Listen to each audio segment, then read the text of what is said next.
Hi students, आज की class में हम लोग कुछ और एमसीक्यू टाइप के क्वेश्चन वन लाइनर के रूप में देखेंगे जो कि आपके एग्जामिनेशंस के व्यू से इम्पॉर्टेंट है। ये हर एक बोर्ड में और यूनिवर्सिटी के एग्जामिनेशंस में या वनडे एग्जामिनेशंस में पूछा जाता है। क्लियर?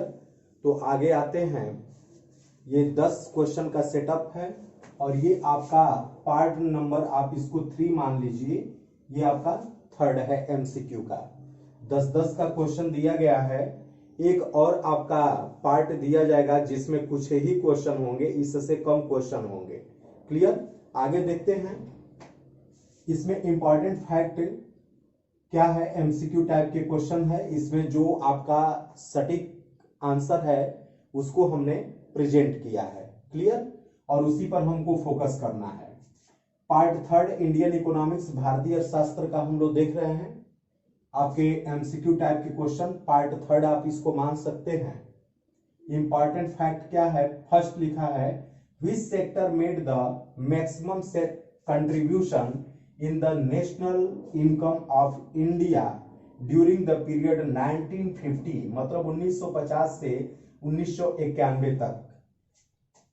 किस सेक्टर का अपने देश की राष्ट्रीय इनकम में, राष्ट्रीय आय में बहुत ज्यादा योगदान रहा है। इसके कहने का मतलब यह हुआ कि किस सेक्टर का मैक्सिमम योगदान 1950 से 1991 के बीच में राष्ट्रीय आय के लिए था या योगदान रहा। तो उसका आंसर क्या होगा, agriculture sector.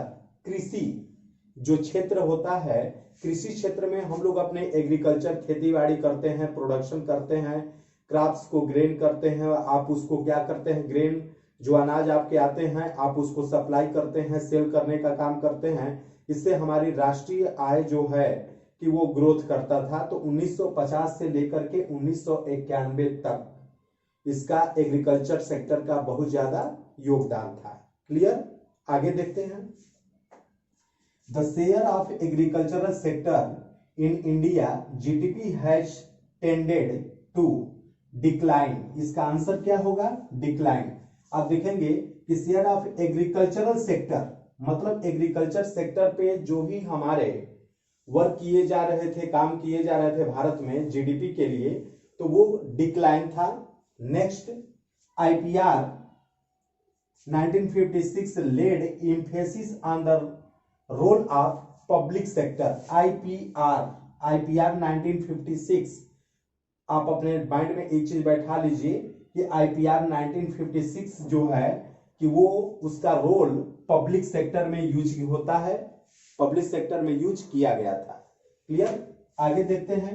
Indian father of green revolution, मतलब भारत में जो हरित क्रांति के जनक कहलाते हैं वो एमएस स्वामीनाथन है। एमएस स्वामीनाथन। क्लियर? ये हरित क्रांति के जनक बोले जाते हैं, एमएस स्वामीनाथन। ये भारत के रहने वाले हैं। आगे लिखा जाए, देखा जाए, in which year was India's first 5-year plan launched. किस साल में प्रथम पंचवर्षीय योजना लागू की गई? भारत में किस साल में प्रथम पंचवर्षीय योजना लागू की गई थी? उसका ड्यूरेशन पूछ रहा है कि क्या है। तो आपको ये पता है कि 1947 में, 1947 में अपना देश आजाद हुआ था और 26 जनवरी 1950 को हम लोग गणतंत्र दिवस मनाते हैं। और उसके बाद 50 के बाद से 26 जनवरी 1950 को गणतंत्र दिवस मनाया गया और उसके बाद हम लोग हर एक साल मनाने का कार्य कर रहे हैं और आगे जब तक संसार रहेगा तब तक हम लोग करेंगे। इसके बाद हम लोग ये देखेंगे कि ये आपका फर्स्ट 5 ईयर जो प्लान है वो 1951 से लेकर के 1956 तक 5 ईयर माने 5। तो 1951 में सबसे शुरू हुआ और 1956 तक इसका ड्यूरेशन था। फर्स्ट 5 ईयर प्लान 1951 से 1956 तक का अवधि था इसका। क्लियर? आगे है next point, which 5 year plan was launched in the year 2012।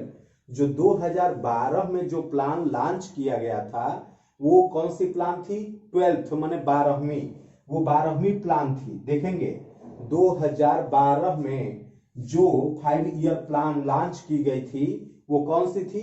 12वीं प्लान थी, 12वीं वो पंचवर्षीय योजना के रूप में काउंट किया जा सकता है, 12वीं प्लान थी। आगे लिखेंगे when was planning commission setup, मतलब प्लानिंग कमीशन का कब स्थापित किया गया था। प्लानिंग कमीशन तो जब अपना देश आजाद हुआ 1947 में, 1950 में गणतंत्र दिवस के रूप में हम लोगों ने 26 जनवरी को मनाया और उसके बाद मनाते आ रहे हैं, तो उसी समय ये एक कमीशन बनाया गया था, प्लानिंग कमीशन, और वो जो है 1950 में स्टेबल किया गया था ताकि ये वर्क करे और हमारे कैसे देश का तेज गति से ग्रोथ हो, इस पे वो वर्क करे, काम को करे, प्लान को मैनेज करे। तो ये आपका 1950 में स्टेबल हुआ था और 1951 से 1956 तक आपका फर्स्ट 5 ईयर प्लान लागू किया गया।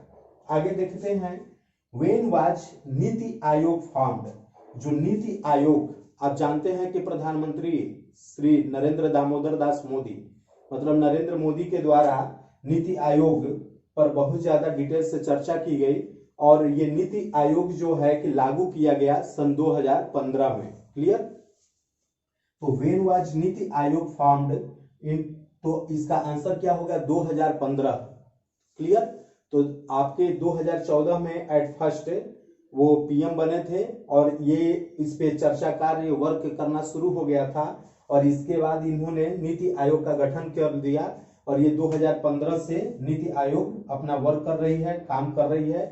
और इसके बाद प्लानिंग कमीशन जो पंचवर्षीय योजना चलता था उसको बंद कर दिया गया। अभी भी 5 इयर्स प्लान के प्रारूप ही चलता है, बट वो काम अब उसका स्थान क्या ले लिया है, नीति आयोग ने ले लिया है। अब आगे लिखा हुआ है who is the x office chairman of the NITI Aayog, मतलब नीति आयोग का जो चेयरपर्सन होगा वो कौन कहलाएगा, तो प्राइम मिनिस्टर कहलाएगा, प्रधानमंत्री। क्लियर। ये प्रधानमंत्री नीति आयोग के अध्यक्ष होंगे। आगे लिखा है and last question when was first official census conduct in India. Bharat में पहला सेंसस जो है कि ऑफिशियल सेंसस कब कंडक्ट किया गया था, तो 1881 1881 में, 1881 में। और आप कॉमर्स स्ट्रीम के स्टूडेंट हैं तो आप जानते हैं कि 1881 में एक और नॉट निगोटिएबल इंस्ट्रूमेंट एक्ट 1881 लागू किया गया, वो चल रहा है और उसी में हम लोग bill of exchange, promissory note and cheque के भी कुछ हमारे जो रूल्स रेगुलेशन है उसको हम लोग वहां से देखते हैं। क्लियर। तो ये आप जरा देखेंगे when was first official census conduct in India, तो इसका आंसर होगा 1881। Okay, please like it. Thank you.